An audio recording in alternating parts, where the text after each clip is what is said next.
Welcome back to Market on Close. I'm Diane King Hall. I'm in for Oliver Rennig. Let's take a look at the commodities market. For that, we want to bring in Phil Streible, Chief Market Strategist at Blue Line Futures. Phil, thank you so much for joining us this afternoon.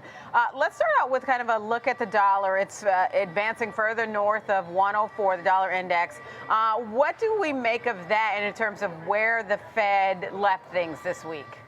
Well, the Fed, they highlighted a rosy picture. They said that we'd have stronger economic growth, lower unemployment. They said that, the median dot plot indicated 3 interest rate cuts this year. The reality is, though, is that they didn't identify when the time is. You start to look at the May meeting, the expectations 1 month ago were for a 25% chance that they cut rates 25 basis points. Now it's only 12.5%. So I think markets are still a little bit skeptical. I think that they'll wait till June, September, and December if they're going to carve out those 3 interest rate cuts. So the reality is that the spillover effect on the dollar index started to gain some speed and momentum once the Swiss National Bank made an emergency rate cut. And then also the Bank of England in August, they're indicating their first interest rate cut. So that makes about a 15.5% inverse correlation in a dollar index. And once those markets started to sell off, it gave the dollar that boost that it needs to pump up to 1-month highs.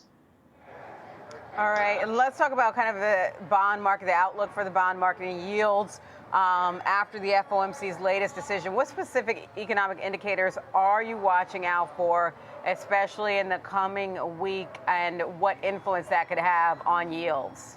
That's a great question because of the fact that Jerome Powell had really kind of scrapped the need to look at some of this key economic data. It seems like the labor market, any of this inflation data is just not really relevant at the moment. So I think you got to draw some hard lines in the sand. You look at the 30-year Treasury yield. We don't want to see that market get over 4.5%, the 10-year 4.35%, and the 2-year 4.7%. Those are those thresholds you're going to want to keep an eye out for. So if we see the dollar index start to climb and those treasury yields climb as well, it might be time to get defensive in your portfolio with U.S. equities still hovering around all-time highs.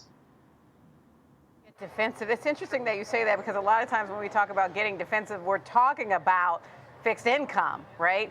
But on the flip side, let's talk about a riskier asset, especially when you think about, kind of the I'm not even sure what to categorize this as commodity space in general, but crypto, namely Bitcoin. We've had this everything but Bitcoin rally this week. What's going on here with Bitcoin? Yeah, I can tell you, and I agree with you, is that Bitcoin it's not really a currency. Come on, a currency can't move 5, 10, 15% a day. That's just kind of chaos here. So the reality is that it is a commodity. It is a derivative of some energy with some limited supply, and it's got quite a bit of demand here recently with the new ETF. I think your line in the sand on Bitcoin's 59,300. If we break below that, I think a lot of traders are going to go to the sidelines. You'll probably see a lot of stop loss momentum getting hit. On the upside, you got to get back over 69,000. So it's a bit of a messy trade right now with a lot of ins and outs and flows. You go to Ethereum, 3,300 is that line in the sand as well. So if we do get a liquidation going on and we do get defensive and a correction going on U.S. equities, especially the NASDAQ, you will see that spillover effect. And I think that Bitcoin could easily trade back down into the low 50,000. I was a believer that we could see that 100,000 by the year end, but it's going to take an upward trajectory on the NASDAQ, on also, positive inflows in the ETF. And Phil, before we lose you, I want to just ask, is there anything else in the commodity space you're keeping an eye on in particular, such as, say, oil? It's been around the $80 a barrel, finished a little lower today in terms of where it's settling. But any final thoughts on what you're watching in commodities? It's been quite fantastic, but the ones you have to watch is the gold market. It went up and made an all-time high this week. We closed lower on the day. That particular chart pattern is called a gravestone, especially if the next day opens up the way it has been today. We're down about 19 bucks as of this recording. So I think 21.45 to 21.50 is pocket support for the gold market. You do not want to see it close below there, open the next session weaker. Could be a big washout unless we get some central bank buying.